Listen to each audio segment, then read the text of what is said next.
আসসালামু আলাইকুম সচেতন মানুষজন, নিশ্চয়ই আপনারা খুব ভালো আছেন। তো একটা চমকপ্রদ খবর হচ্ছে যে আপনারা সবাই ইলন মাস্ককে চেনেন, মার্কিন ধনকুবের এবং টেসলা এবং স্পেস এক্স কোম্পানির ওনার। বর্তমানে খুব চর্চায় আছে সারা পৃথিবীব্যাপী। যত ধনকুবের আছে পৃথিবীতে তার মধ্যে এক নম্বর ধনকুবের বলা যায়। আর বর্তমানে হচ্ছে মার্কিন যে সরকারের একটা আস্থাভাজন একটা পদে আছে এবং খুব ভালো বড় গভর্নমেন্টস পদে আছে একটা।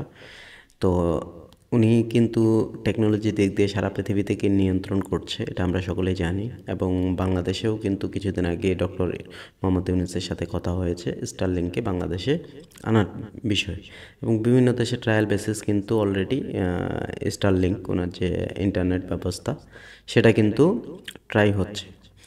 তো আমি সেদিকে যাচ্ছি না। আমি যে বিষয়টা মানে খবরটা আমি দেখলাম বা যে চমকপ্রদ খবরটা জানলাম সেটা হচ্ছে যে আহ, আপনারা জানেন যে উনি কিন্তু দক্ষিণ আফ্রিকার বংশোদ্ভূত, দক্ষিণ আফ্রিকার নাগরিক। হ্যাঁ, আর পরবর্তীতে ওনার মায়ের সূত্র ধরে হচ্ছে কানাডার নাগরিক, সেকেন্ড কানাডার নাগরিক। এবং থার্ডে উনি হচ্ছে ইউএসের ইউনিভার্সিটি থেকে পড়াশোনা করছেন এবং ইউএসএতেই মানুষ হয়েছেন, যার কারণে উনি ইউএসের নাগরিকত্ব পেয়েছেন। তো বর্তমানে খুব আলোচিত এলন মাস্ক কিন্তু মার্কিন ধনকুবের একজন। এবং বর্তমানে হচ্ছে ডোনাল্ড ট্রাম্পের খুবই মানে ডান হাত বলা যায়। ওনাকে কেন্দ্র করে অনেক কাজকর্ম করে যাচ্ছেন, কর্মী ছাঁটাই করছেন।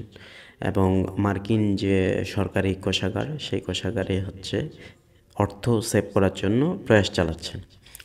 তো যে নিউজটা সেটা হচ্ছে যে বড় খবরটা অ্যানালাইসিস করছি, সেটা হচ্ছে যে কানাডায় আপনারা জানেন মার্কিন হচ্ছে প্রেসিডেন্ট ডোনাল্ড ট্রাম্প ক্ষমতা নেওয়ার পরে কিছুদিন পরেই উনি বলেছিলেন যে কানাডাকে হচ্ছে 51তম রাজ্য করার জন্য বলেছিলেন জাস্টিন ট্রুডোকে, যে কানাডা মার্কিন যুক্তরাষ্ট্রের 51তম রাজ্য হিসেবে অধিষ্ঠিত হতে পারে। এই ঘোষণাটা দিয়েছিলেন উনি। তো এরপরে দেখা যায় যে এই ঘটনাটাকে কেন্দ্র করে ব্রিটিশ কলম্বিয়ার লেখক কোয়ালিয়া রিড, উনি ব্রিটিশ কলম্বিয়ান লেখক এবং হচ্ছে কানাডান নাগরিক। উনি কিন্তু একটা পিটিশন রিড করেছেন আদালতে, কানাডার সরকারের কাছে। তো পিটিশনে বিষয়টা হচ্ছে যে 500 জন হচ্ছে সিগনেচার লাগে।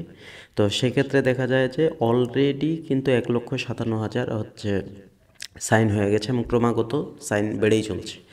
মানে বিষয়টা হচ্ছে পিটিশনটা এই বিষয়ে যে এলন মাস্ক, যিনি হচ্ছে মার্কিন নাগরিক বর্তমানে এবং কানাডার নাগরিকও বটে, তো তার নাগরিকত্ব বাতিল করার জন্য এই পিটিশনটা দায়ের করা হয়েছে যাতে।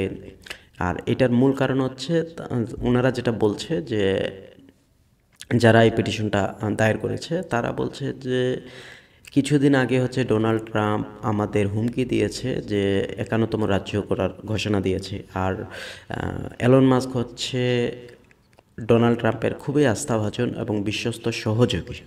তো এরকম সহযোগী তাদের দেশের নাগরিক, কানাডার নাগরিক, আবার সহযোগী থাকা সত্ত্বেও কানাডার একজন নাগরিক আমেরিকার, এরকম ডোনাল্ড ট্রাম্পের সহযোগী থাকা সত্ত্বেও কিন্তু দেখা যাচ্ছে যে রাজ্য ঘোষণা করার ইঙ্গিত দিচ্ছে ডোনাল্ড ট্রাম্প।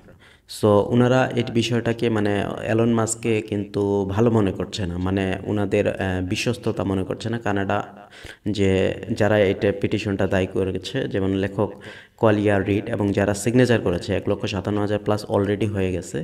সো তারা মনে করছে যে এটা বিশ্বাসের বরখেলাপ এবং তাকে আমাদের দেশের নাগরিকত্বে রাখা এটা আমাদের জন্য হুমকি স্বরূপ। সো এই বিষয়টা আপনারা কিভাবে দেখছেন কমেন্টস করে জানাবেন। আর উনি তো মার্কিন ধনকুবের এবং সারা বিশ্বব্যাপী ওনার কিন্তু প্রভাব আছে, আমরা সকলেই জানি। মানে এলন মাস্কের কথা বলছি। তো কানাডা কি এটা কি ঠিক করছে কি না একটা বিষয়, দ্বিতীয় যে বিষয় কানাডা কি এটা তার নাগরিকত্ব বাতিল আসলেই করতে পারবে কি না, এবং এই বিষয়ে এলন মাস্কের পরবর্তীতে কোনো কমেন্টস আসবে কিনা বা প্রতিক্রিয়া আসবে কিনা এটা দেখার অপেক্ষায় থাকলাম। দেখা হবে পরবর্তী ভিডিওতে। আসসালামু আলাইকুম।